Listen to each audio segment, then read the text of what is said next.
ପିଲାମାନେ ଆଜି ଭିଡିଓରେ ସୁନ୍ଦର ରଚନାଟି ପ୍ରସ୍ତୁତ କରିଛି ଯାହାର ବିଷୟବସ୍ତୁ ରହିଛି ସରସ୍ୱତୀ ପୂଜା। ତେବେ ଆସନ୍ତୁ ଭିଡିଓଟିକୁ ଆରମ୍ଭ କରିନେବା। ଉପକ୍ରମ ଅଗ୍ରପୂଜିତ ଗଣନାଥଙ୍କ ପରି ସରସ୍ୱତୀ ହେଉଛନ୍ତି ବିଦ୍ୟାଦାତ୍ରୀ।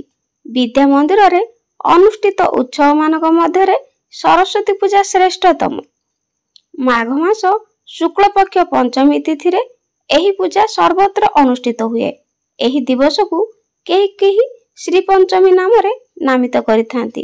ବିଦ୍ୟାଳୟ ଓ ମହାବିଦ୍ୟାଳୟର ଛାତ୍ରଛାତ୍ରୀମାନେ ଶ୍ରଦ୍ଧା ସହକାରେ ଏହି ପୂଜାକୁ ପାଳନ କରିଥାନ୍ତି। ଏତଦ୍ ବ୍ୟତୀତ ଓଡ଼ିଶାର ପୁରପଲ୍ଲୀରେ ମା ସରସ୍ୱତୀ ଦେବୀଙ୍କ ପୂଜା ଅର୍ଚ୍ଚନା ବହୁ ଆଡମ୍ବରରେ ପାଳନ କରାଯାଏ। ଧନ ପ୍ରାପ୍ତି ଉଦ୍ଦେଶ୍ୟରେ ଲୋକମାନେ ମା ଲକ୍ଷ୍ମୀ ଦେବୀଙ୍କୁ ପୂଜା କଲା ପରି ବିଦ୍ୟା ପ୍ରାପ୍ତି ଉଦ୍ଦେଶ୍ୟରେ ସରସ୍ୱତୀ ଦେବୀଙ୍କୁ ପୂଜା କରାଯାଏ। ଶ୍ରୀ ପଞ୍ଚମୀ ଏକ ପବିତ୍ର ଦିବସ। ଭକ୍ତମାନେ ଶ୍ରଦ୍ଧା ସହକାରେ ଗତାନୁଗତିକ ଭାବେ ପୂଜା କରି ଆସୁଛନ୍ତି। ସରସ୍ୱତୀ ପୂଜାର ପ୍ରସ୍ତୁତି ପର୍ବ।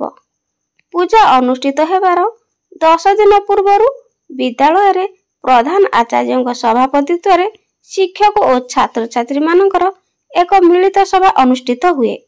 ପୂଜା ଦିବସଟିକୁ ଶୃଙ୍ଖଳିତ ଭାବେ ପାଳନ କରିବା ନିମନ୍ତେ ଦାୟିତ୍ୱ ବଣ୍ଟନ କରାଯାଏ। ଶିକ୍ଷକମାନଙ୍କ ମଧ୍ୟରୁ ଜଣେ ଚାନ୍ଦା ଆଦାୟ ଦାୟିତ୍ୱରେ ରହିଥିବା ବେଳେ ଅନ୍ୟ ଜଣେ ପୂଜା ଦାୟିତ୍ୱରେ ରହନ୍ତି।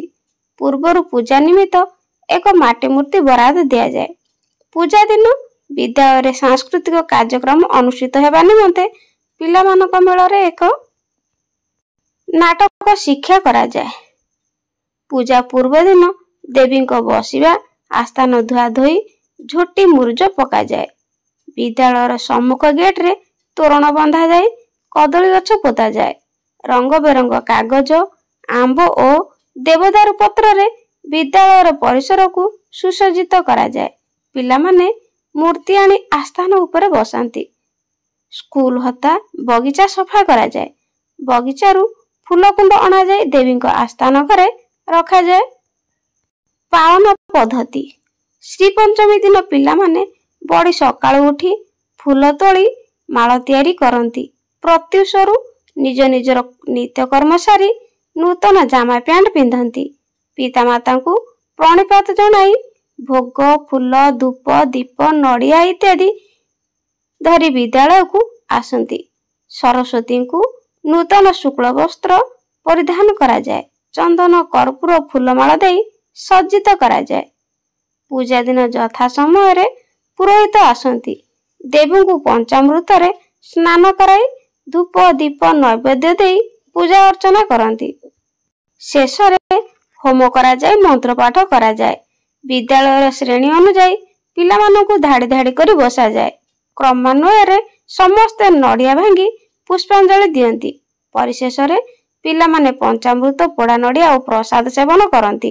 ଦେବୀଙ୍କ ଆସ୍ଥାନରେ ପିଲାମାନେ ପୂଜା ନିମିତ୍ତ ନୂତନ କଲମ, ପେନସିଲ, କାଗଜ, ଖାତା, ବହି ଇତ୍ୟାଦି ବସାନ୍ତି।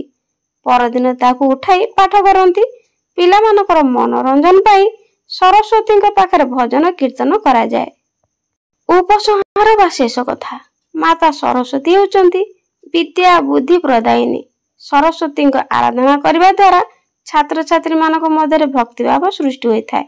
ଛାତ୍ରଛାତ୍ରୀମାନେ ମିଳିମିଶି ପୂଜା ଆୟୋଜନ କରିବା ଦ୍ୱାରା ବନ୍ଧୁତ୍ୱ, ଭାତୃତ୍ୱ ଭାବ, ସହିଷ୍ଣୁତା, ନେତୃତ୍ୱ ଏବଂ ଦଳରେ ରହି କାର୍ଯ୍ୟ କରିବା ଶିକ୍ଷା କରିଥାନ୍ତି।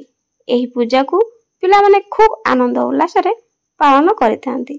ପିଲାମାନେ ଭିଡ଼ିଓଟି ଭଲ ଲାଗିଥିଲେ ଚ୍ୟାନେଲରେ ନୂଆ ଆସିଥିଲେ ଚ୍ୟାନେଲକୁ ଲାଇକ୍, ସେୟାର, ସବସ୍କ୍ରାଇବ୍ କରିବା ପାଇଁ ଜମାରୁ ଭୁଲିବେନି। ଆଜି ପାଇଁ ରହୁଛି। ଧନ୍ୟବାଦ।